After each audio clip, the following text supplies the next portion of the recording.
मेरे प्यारे मित्रों, जय हिंद। एकेडमी फॉर एजुकेशन में आपका स्वागत है। हम लगातार बोर्ड की तैयारी शुरू हो चुकी में आज बात करेंगे सीधी बात नो बकवास में केमिस्ट्री के बारे में। और यह केमिस्ट्री का जो पोर्शन होगा, भाग होगा, और ख़ासकर बात करेंगे एल्डिहाइड CHO समूह की अपक्रिया किसके साथ, ग्लूकोज के साथ। हम लगातार क्या पढ़ते आ रहे हैं, ग्लूकोज के बारे में बात कर रहे हैं। इसके बाद हम लोग पढ़ेंगे फ्रक्टोज के बारे में, इसके बाद अमीनो अम्ल, उसके बाद प्रोटीन, उसके बाद बहुत कुछ पढ़ाएंगे जी।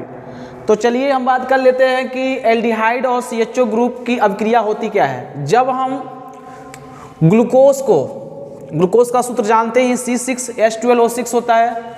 जब ग्लूकोज को हम क्या करते हैं, फेलिंग विलयन में मतलब 2CuO के साथ अभिक्रिया कराते हैं तो ग्लूकोनिक अम्ल बनाता है और Cu2O का लाल अवक्षय प्राप्त होता है। दूसरी अभिक्रिया क्या कहलाती है? दूसरी अभिक्रिया जो है ग्लूकोज का टालिन अभिकर्मक के साथ अभिक्रिया कराया जाता है। देखिए ग्लूकोज का किसके साथ कराते हैं, टालिन अभिकर्मक। हम पूरा बता चुके हैं कि फेलिंग विलयन होता क्या है और टालिन अभिकर्मक होता क्या है, और कैसे फेलिंग विलयन और टालिन अभिकर्मक प्राप्त किया जाता है, सब बताया है।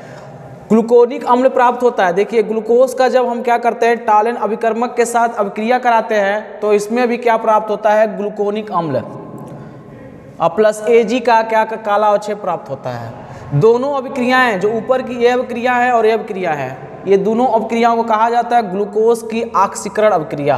ग्लूकोज की तो क्वेश्चन पूछ लेगा ग्लूकोज का ऑक्सीकरण अभिक्रिया क्या है, क्या समझते हैं, किसके साथ कराया जाता है तो ग्लूकोज की ऑक्सीकरण अभिक्रिया प्राप्त होती है, तो बता देंगे। अब बात करेंगे ग्लूकोज का ऑक्सीकरण क्या है। देखिए जब ग्लूकोज को हम क्या करते हैं, नवजात ऑक्सीजन की उपस्थिति में ब्रोमीन के साथ अभिक्रिया कराते हैं तो यहाँ पर भी ग्लूकोनिक अम्ल प्राप्त होता है। इस अभिक्रिया में केवल CHO समूह का ही ऑक्सीकरण होता है या ऑक्सीकृत होता है। दूसरा पॉइंट क्या है, ग्लूकोज का जब हम क्या करते हैं, नवजात ऑक्सीजन की उपस्थिति में HNO3 के साथ अभिक्रिया कराते हैं तो ग्लूकैरिक अम्ल बनाता है। इसे ही ग्लूकोसैकैरिक अम्ल भी कहा जाता है। ग्लूकोज का अपचयन ये भी कितने भागों में, तो 2 भागों में प्राप्त होता है। जैसे ग्लूकोज, जब ग्लूकोज का क्रिया किसके साथ कराते हैं, H2 और N2 का अपचयन कराते हैं तो सॉर्बिटॉल प्राप्त होता है, सॉर्बिटॉल।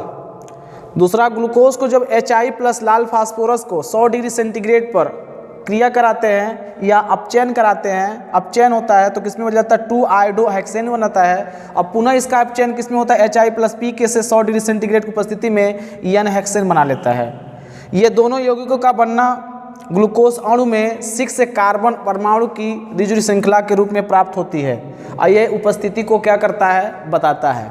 तो हमारा यह क्या था, एल्डिहाइड और उसके अलग अलग स्वरूप थे ग्लूकोज का। इसके अलावा एक और बचता है ग्लूकोज का किण्वन।